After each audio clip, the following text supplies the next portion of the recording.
give you Casey, presenting Windows Projected File System, the Reality Stone. Great, thank you.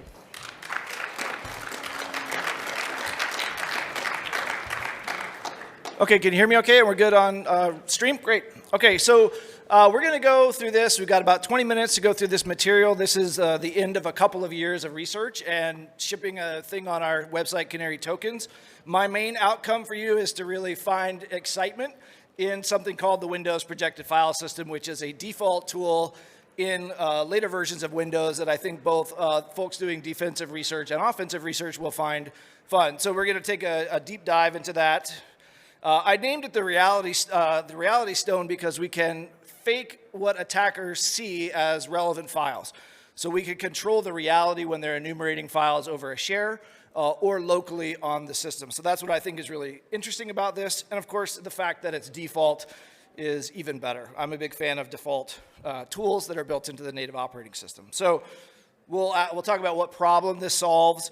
We'll talk about some of the internals, how you set up ProjFS, and then we'll look at some ideas looking ahead and then maybe some tips for later. We probably won't have time for questions, but I'll be outside or upstairs for that afterwards. Okay, real quick, some of you may be familiar with the project, the open source project that we run called Canary Tokens. Thank you. So it's a shout, it's a work of love from our team. We give it away for free, it's open source. And we think it's important for defenders to have access to these tools. So what is a Canary token if you haven't seen it before? Essentially, there's two primitives that allow us to build tokens. There's an HTTP lookup and a DNS request. If we can get a document or QR code or some signal over those two channels, that allows us to build more complex alerting, very simple pipeline. So, for example, in Windows, we can build tokens in Office documents, Excel spreadsheets, Word documents, QR codes. We have Windows folder tokens. We have a signed EXE, so we sign a binary, and the certificate revocation check triggers a DNS alert, and you get a signal on that. So we have a sensitive command token, so if you want to get an alert on Windows if somebody runs whoami or klist or system info, all the terrible commands you always see in DFIR reports, there's a very simple way to set a registry key and get those. We also recently released an Enter ID phishing detection token that is monitoring somewhere in 15 million to 16 million logins a day on people that have deployed it. So it's great. It really works at scale. So you can check it out for free. If nothing else, definitely take a look at our site. These are some of the examples that we use for creating tokens. These are some of the examples of the Windows token. So you can see, you can filter by what type of token that you're looking for. So the question is, why ProjFS? Like, why would you include ProjFS as an offering in Canary Tokens? Well, it solves a particular problem that we ran into. So first of all, why ProjFS? For me and my research, because it's available. I can check a box, run a command, and turn it on. I don't have to install anything. I don't have to bring anything extra. I don't have to add an agent. It comes with Windows. Later versions, you can just simply add it. Two, the problem we were trying to solve was the efficacy of tokens. So over time, you find a drift or a diminishing quality of a token. What do I mean by that specifically would be, if you open a Word token, a Word document token on Google Drive, it's not going to trigger the alert. It doesn't open and process the footer to trigger the alert. So that just happens. And the Windows folder token, we actually use a UNC path in the desktop INI file to trip a remote DNS lookup. Well, that's aged out. Security concerns, the operating system has changed. So over time, tokens have a time to live, but we still want to provide value for folks, and this is the niche that ProjFS really filled for us. What this is in a nutshell, and there's a lot here, but essentially it allows you to project any hierarchical structure as files on the disk. So what you're looking at here is just my simple comma-separated file list that says, here's the path, is it a directory, true or false, here's the size of the file, and here's the last access time. The way that manifests itself to an attacker or tool enumerating the operating system, it looks like files that exist. They actually don't. They're not really there. They're like placeholders that we can provide, but it allows you to use file system tools to project this. So we find it really interesting. So don't just think files, though. You can do the registry. Some folks have done like the kernel object manager and projected that into ProjFS, so you can do like a dir listing on drivers and stuff like that. It's really cool. So What we've built, though, for folks is we've tried to abstract this away, and we want to make it very simple. So if you want to deploy this and get an alert if somebody opens a file on your computer called passwords, which exists in almost every network, and it's almost too hard not to open. For those of you who do pen testing and red teaming, if you find a file called passwords, probably it's real, and you would be hard-pressed to, you almost want to look at it. So that's what we're trying to do, like provide those tripwires. You go to the site, you choose to create the Canary token folder, the Windows fake file system, and on the right, I'll zoom in on this in just a moment. You essentially set the file path. So say you want to create a fake directory called C:\secrets, and then it can project whatever file types, names, extensions that you want inside of that directory. Again, another look at it. We have provided over in the lower left corner here, you can see just to bootstrap for folks setting it up, we can set up like some basic industry configurations. So home networking, you could also use AI to generate these very easily. Like you could say, give me a file structure for a cloud developer.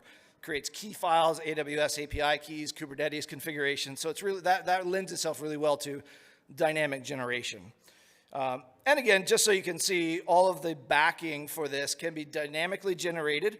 So you could change what you're presenting as an attacker starts interacting with your files, which is actually really cool and very frustrating. You could do a tar pit, slow them down. You recognize the process they're coming from, and you delay responses of files every 1 second, or increase that exponentially, or just drop the connection. Like Cliff Stoll used to shake his keys on the Ethernet network to disrupt the attack, if you know that story. Okay, so what you end up getting, though, is if an attacker finds your projected file directory and they open or copy a file, and that's really important, you get an alert that says, somebody just opened device passwords.xls, and they opened it with PowerShell.exe.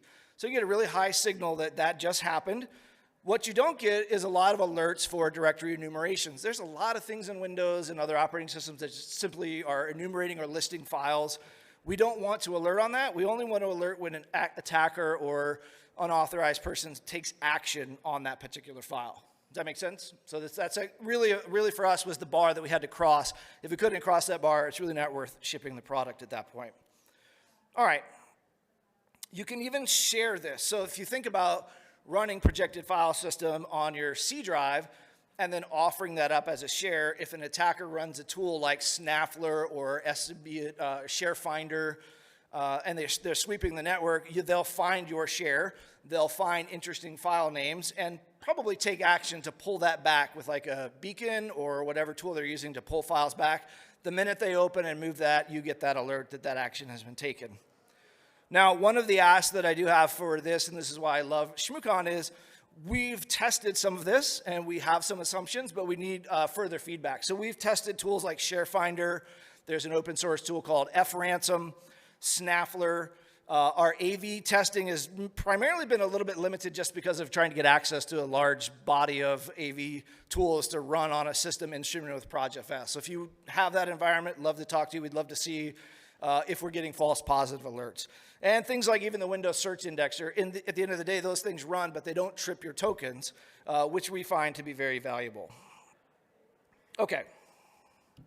Now, one of the things that we love is that attackers, when they get into a network, they have to orient themselves. And so Krebs did this really cool article about only tourists look up. And you'll notice that as you walk around DC, the only people taking pictures and looking at the statues are people that are not from here.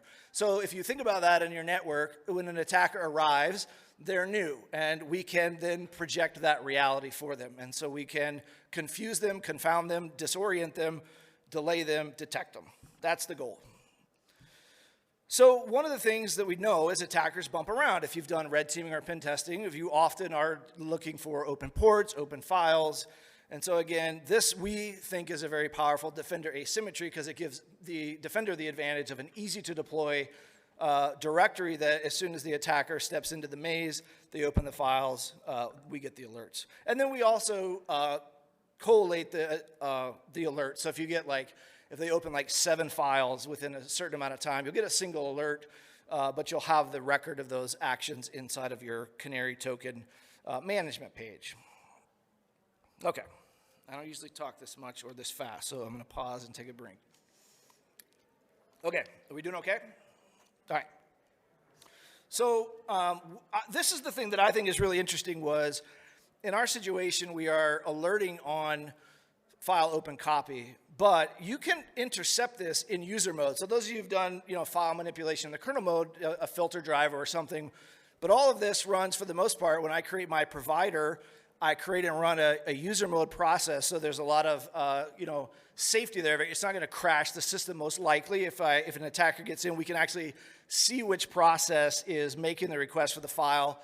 And I could literally, and we've tested it, where I could say, if you're Notepad, you get the real data. If you're PowerShell, you get garbage data. So there's some really neat stuff here I would love for folks to dive into and explore. I think it's great. The way that works is inside of your provider that you create, you register what are called callbacks. And so it's essentially when an action occurs, you're telling the provider what function to go run. So this is all documented. I'll share the references a little bit later. But the one you're really interested in is this PRJ get file data CB, which is the callback. And inside of, if you look down here in the lower right, you can see there are two fields that you get. So when an attacker opens a file in your projected root, you get the process ID that's trying to open the file, and you get the full path already resolved for you. So you can actually see at that point, inside of your callback method, you can say, who are you and what are you trying to do? You could close the file, you could return garbage, you could send a DNS lookup to canary tokens, which is what we do. But there's more for, I think, folks to explore in terms of what's possible around the alerting. And so in the end, what happens is when an attacker opens a file in the way we've built this, the Windows fake file system token, we actually encode the process name and the file name over base 32, and we do a DNS lookup, and that's how the alert gets to your canary tokens console. We use base 32 so we don't have like character casing problems, so we can use upper or lowercase. You have no guarantee of how that query will go, so base 32 works fine. It's alphanumeric, and we get most everything we would need in the alert. So that's really exciting. I really do hope folks will begin to test this and see that if our conclusions are correct, that this is an exciting new feature for defenders to use or build other tooling on. So let's go a little bit deeper. The obligatory AI-generated artwork. I tried to have it do a blue hat with a Thanos glove. That was the prompt. It didn't quite, it was close, but anyway.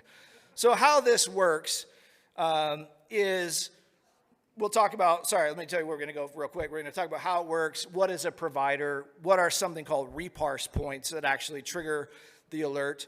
How would you know if you're on a system that's running a projected file system, right? So if you're a red teamer, you're probably already wondering, how am I going to defeat this thing? And that's fair.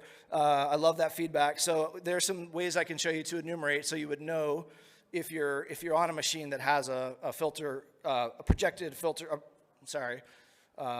Windows projected file system driver running. Sorry, I didn't say that fast. Okay.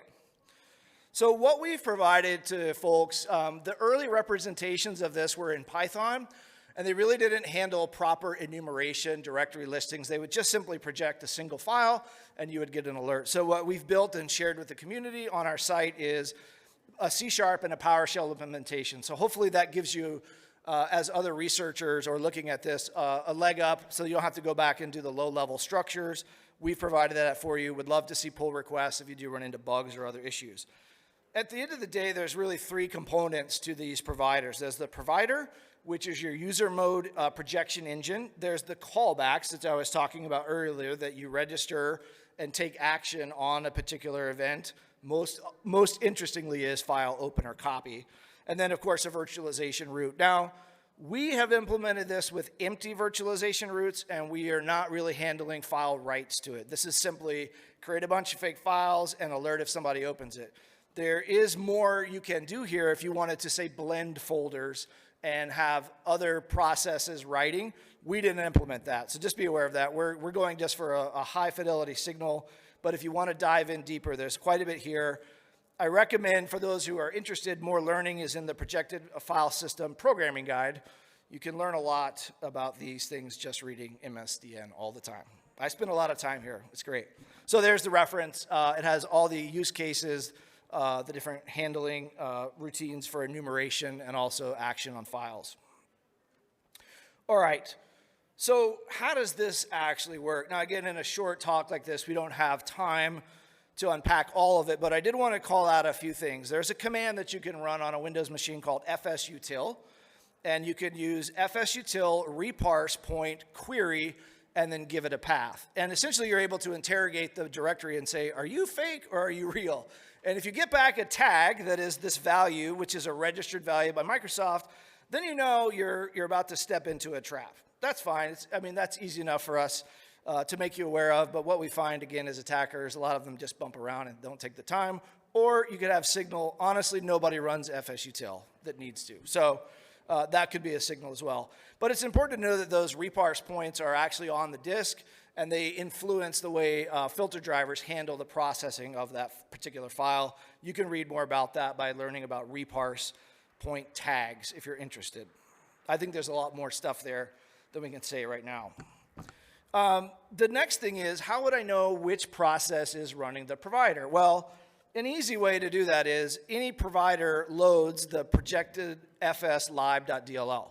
So you can run a very basic query. This is using a program called tasklist/im, which is a way to list the modules or the DLLs.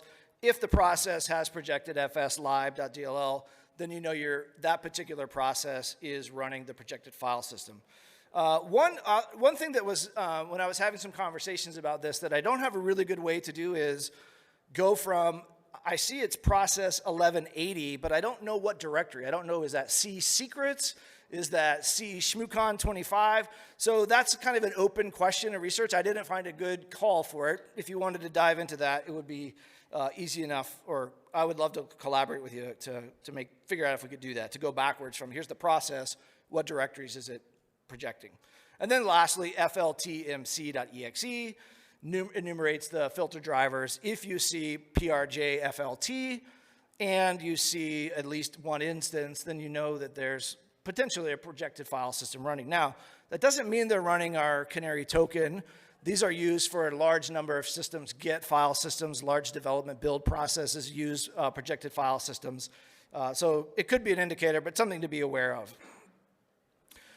So kind of as we're wrapping up here, a few different things here.